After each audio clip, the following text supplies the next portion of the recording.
और 9 साल तक दुनिया को लगा कि वे सब मर चुके हैं। सरकार ने खोज बंद कर दी, लेकिन फिर एक रेडियो कॉल ने पूरी दुनिया को हिला दिया। मेडे, मेडे, हम जिंदा हैं। 27 दिसंबर 1948 की रात दुनिया का सबसे बड़ा यात्री विमान डगलस DC-3 मियामी से फ्लोरिडा के लिए उड़ान भर रहा था। विमान में 125 यात्री और 9 क्रू सदस्य, कुल 134 लोग सवार थे। उत्तरी अटलांटिक महासागर के ऊपर लगभग 8300 फीट की ऊंचाई पर विमान शांति से अपनी 180 मील प्रति घंटे की रफ्तार से आगे बढ़ रहा था। रात के 8:13 हुए थे। कॉकपिट में कैप्टन रॉबर्ट मिलर और उनके को पायलट सब कुछ सामान्य देख रहे थे, लेकिन अचानक San Juan air traffic control यानी ATC के साथ उनका संपर्क कमजोर पड़ने लगा। कैप्टन मिलर ने रिपोर्ट किया कि उन्हें एक मामूली तकनीकी समस्या का सामना करना पड़ रहा है। ये उनकी आखिरी आवाज थी। इसके ठीक 10 सेकंड के अंदर विमान ATC के रडार से हमेशा के लिए गायब हो गया। विमान की आखिरी लोकेशन बरमूडा ट्रायंगल के ठीक बीच में थी। उस रात जो हुआ वो किसी तकनीकी खराबी से कहीं ज्यादा भयानक था। विमान दुनिया की सबसे रहस्यमयी जगह बरमूडा ट्रायंगल के एक ऐसे बवंडर में फंस गया था जिसके बारे में किसी ने ना कभी सुना था ना कभी देखा था। पलक झपकते ही विमान के अंदर चीख पुकार मच गई। कैप्टन मिलर ने अपनी पूरी ताकत से प्लेन को संभालने की कोशिश की, लेकिन तब तक बहुत देर हो चुकी थी। तूफान ने पूरे विमान को अपनी चपेट में ले लिया था और उसे किसी खिलौने की तरह घुमा रहा था। प्लेन के सारे इलेक्ट्रॉनिक उपकरण, कंपस, रडार, सब कुछ बंद हो चुका था। विमान अब किसी इंसान के नियंत्रण में नहीं था। वो सिर्फ तूफान की रफ्तार से अंधाधुंध उड़े जा रहा था। लगभग आधा घंटा उस जानलेवा बवंडर में जूझने के बाद जब विमान तूफान से बाहर निकला तो चारों तरफ सिर्फ अंतहीन समंदर था। प्लेन के इंजन अभी भी काम नहीं कर रहे थे और वो धीरे धीरे नीचे की ओर गिर रहा था। तभी को पायलट की नजर सामने एक द्वीप पर पड़ी। वो एक अनजान, अनछुआ द्वीप था। सबको पता था कि उनकी मौत बस कुछ ही पलों की दूरी पर है। विमान उस द्वीप पर मौजूद एक विशालकाय पुराने पेड़ से जा टकराया। पेड़ की सैकड़ों मोटी डालियों ने विमान को किसी जाल की तरह अपने अंदर फंसा लिया और यही वो चमत्कार था जिसने 134 लोगों की जान बचा ली। विमान के पेड़ में फंस जाने से यात्रियों की जान तो बच गई, लेकिन ये एक दर्दनाक शुरुआत थी। विमान के अंदर से कराहने और रोने की आवाजें आ रही थीं। कैप्टन रॉबर्ट मिलर, जिनका सिर एक पैनल से टकराया गया था, होश में आते ही हरकत में आ गए। उन्होंने तुरंत लोगों को शांत कराया। विमान में सवार एक retired army doctor Evelyn read ने बिना समय गवाए घायलों की देखभाल शुरू कर दी। कुल 10 लोग गंभीर रूप से घायल थे। किसी का हाथ टूटा था, किसी का पैर, तो 2 लोगों के सिर पर गहरी चोटें आई थीं। बाकी सभी लोग सदमे में थे, लेकिन सुरक्षित थे। जब सब धीरे धीरे विमान से नीचे उतरे तो उन्होंने महसूस किया कि वे कहां आ फंसे हैं। ये एक ऐसा द्वीप था जो किसी नक्शे पर मौजूद नहीं था। चारों तरफ घना जंगल, अजीबोगरीब पेड़ पौधे और एक अनजानी खामोशी थी। सबसे पहली और सबसे बड़ी चुनौती थी पानी। हर कोई प्यासा था, लेकिन पूरे द्वीप पर दूर दूर तक किसी नदी, झरने या साफ पानी के स्रोत का कोई निशान नहीं था। उनकी एकमात्र उम्मीद अब सिर्फ बारिश का पानी थी। कैप्टन मिलर ने अपने अनुभव का इस्तेमाल करते हुए लोगों को समूहों में बांटा। एक समूह को विमान के मलबे से खाने पीने का सामान, दवाइयां और काम की चीजें निकालने का काम सौंपा गया। दूसरा समूह कैप्टन के साथ मिलकर रात गुजारने के लिए एक अस्थायी आश्रय बनाने में जुट गया। उन्होंने विमान की टूटी हुई सीटों, धातु की चादरों और बड़े बड़े पत्तों का इस्तेमाल करके एक काम चलाऊ छत तैयार की जो उन्हें रात की ठंड और संभावित बारिश से बचा सके। उस पहली रात जब वे एक दूसरे से सटकर बैठे थे तो उनके दिलों में एक ही सवाल था, क्या कोई उन्हें ढूंढने आएगा? क्या वे कभी इस अनजान जगह से बाहर निकल पाएंगे? दूसरे दिन की सुबह एक नई और कहीं ज्यादा कठिन चुनौती लेकर आई। भोजन की कमी उनके सामने सबसे बड़ी समस्या बनकर खड़ी थी। विमान से जो थोड़ा बहुत खाना मिला था वो ज्यादा दिन चलने वाला नहीं था। उन्हें द्वीप पर ही भोजन खोजना था, लेकिन कौन सा फल जहरीला है और कौन सा खाने लायक, ये जानने का कोई तरीका नहीं था। ये अज्ञानता हर कदम पर मौत का खतरा बनकर खड़ी थी। इसी कोशिश में एक अधेड़ उम्र के व्यक्ति ने एक अनजान फल खा लिया और कुछ ही घंटों में उसकी तड़प तड़प कर मौत हो गई। ये द्वीप पर हुई पहली मौत थी जिसने सभी को अंदर तक हिलाकर रख दिया। पहली बार सबको ये एहसास हुआ कि वे सिर्फ फंसे नहीं हैं, बल्कि हर दिन मौत के बेहद करीब जी रहे हैं। डर, सदमा और अनिश्चितता पूरे समूह पर भारी पड़ने लगी। इस घटना के बाद लोगों में डर और सीमित भोजन को लेकर पहला संघर्ष शुरू हुआ, लेकिन कैप्टन मिलर और डॉक्टर एवलिन ने स्थिति को संभाला और लोगों को टूटने नहीं दिया। इसी बीच विमान में मौजूद इंजीनियर आर्थर वेस में टूटे हुए रेडियो को ठीक करने की कोशिश शुरू की। कई घंटों की कड़ी मशक्कत के बाद वो एक कमजोर सा सिग्नल भेजने में कामयाब रहा।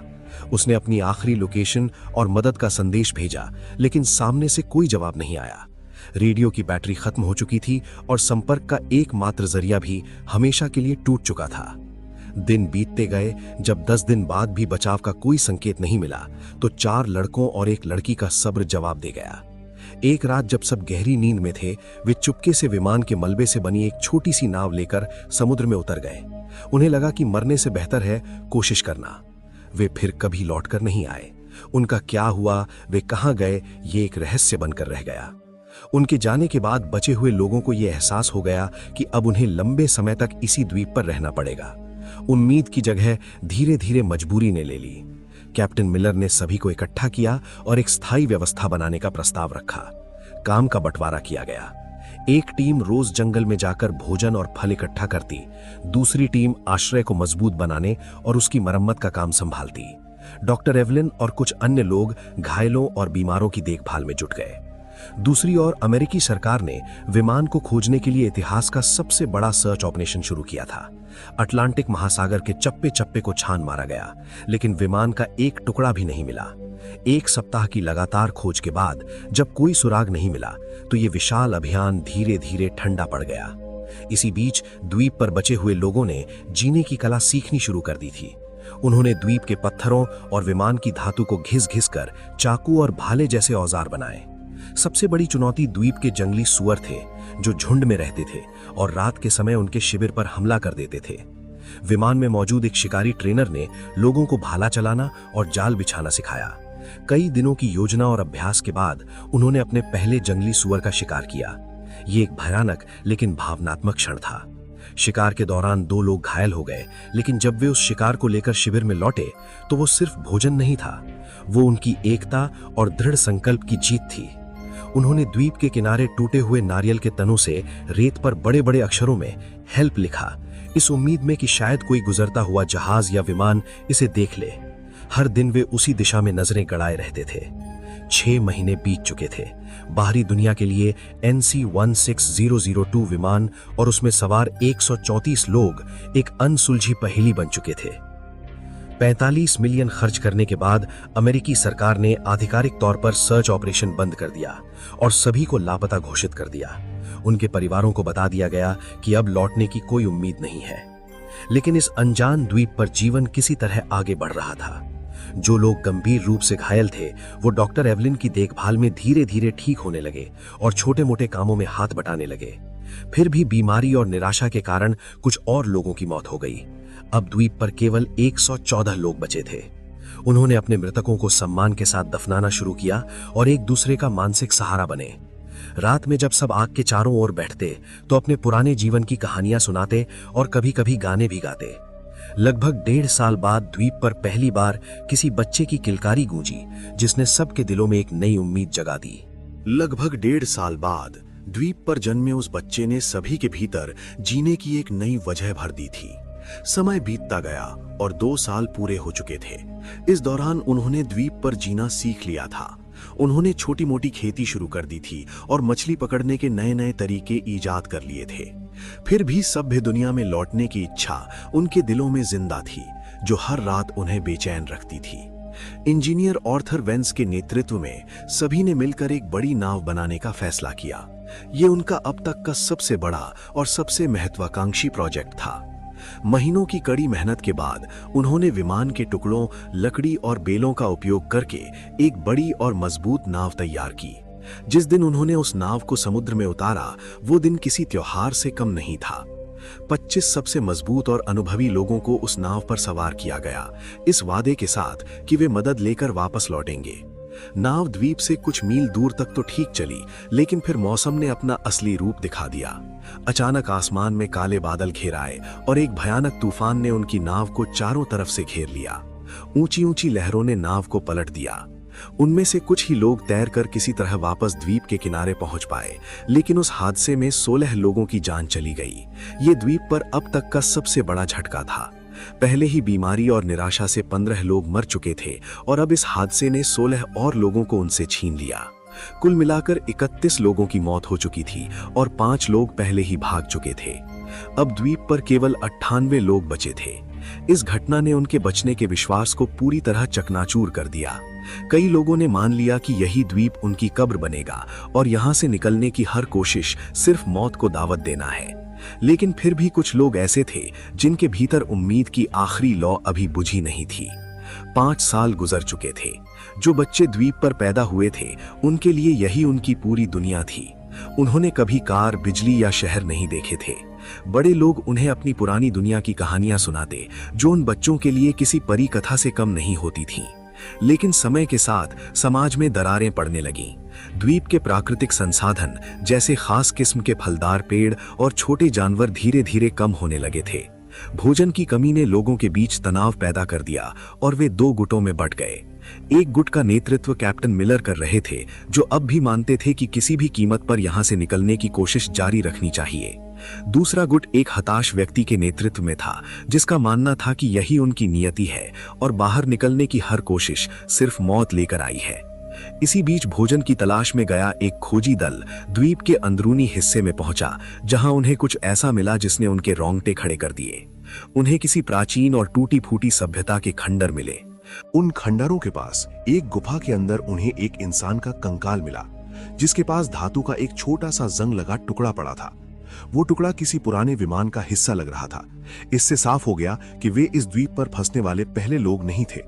बरमूडा ट्रायंगल का रहस्य और भी गहरा हो गया। क्या इस द्वीप पर कोई श्राप था? क्या यहाँ आने वाला हर इंसान यहीं मर जाता है? इन सवालों ने उनके दिलों में डर और निराशा को और मजबूत कर दिया।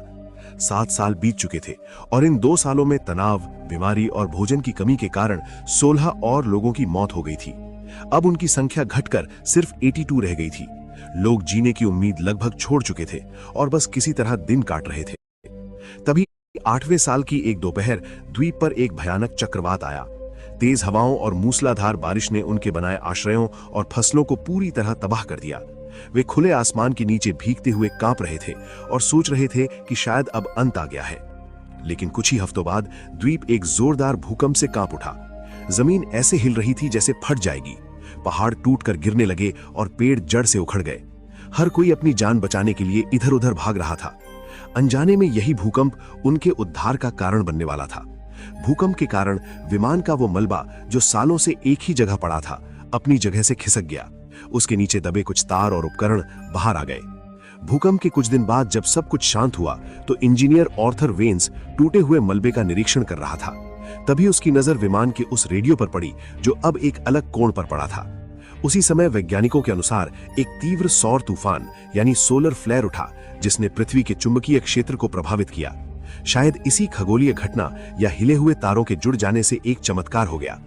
आर्थर ने जैसे ही रेडियो का एक स्विच दबाया, उसमें से हल्की सी खरखराहट की आवाज आई। उसके दिल की धड़कन तेज हो गई। उसने कांपते हाथों से बचे खुचे तार जोड़े और 9 साल में पहली बार रेडियो की हरी बत्ती जल उठी। उसने तुरंत माइक उठाया और कांपती आवाज में कहा, मेडे मेडे मेडे। ये फ्लाइट NC-16002 है। क्या कोई सुन रहा है? हम जिंदा हैं। मियामी के एयर ट्रैफिक कंट्रोल में बैठे ऑपरेटर को जब यह संदेश सुनाई दिया तो उसे अपने कानों पर यकीन नहीं हुआ। लेकिन जब आर्थर ने विमान का रजिस्ट्रेशन नंबर, कैप्टन का नाम और उड़ान की तारीख बताई तो पूरे कंट्रोल रूम में सन्नाटा छा गया। अमेरिकी सरकार ने तुरंत रेस्क्यू ऑपरेशन दोबारा शुरू कर दिया। द्वीप पर मौजूद लोग दिन रात आग जलाकर धुआं करते रहे। पूरे 9 साल बीत चुके थे। एक सुबह जब बचे हुए 82 लोग जागे तो दूर क्षितिज पर एक छोटा सा धब्बा दिखाई दिया। वो धब्बा धीरे धीरे बड़ा होता गया और आखिरकार वो एक अमेरिकी नौसेना का जहाज निकला। उस जहाज को देखते ही 9 साल का दर्द, पीड़ा और इंतजार आंसुओं के सैलाब में बह निकला। लोग रो रहे थे, हंस रहे थे और एक दूसरे को गले लगा रहे थे। जब बचाव दल द्वीप पर उतरा तो वे उस दृश्य को देखकर सन्न रह गए।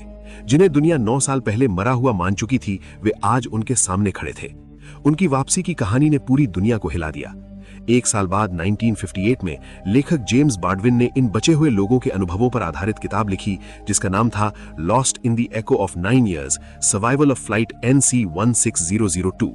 ये किताब अमेरिका की सबसे ज्यादा बिकने वाली किताबों में से एक बनी।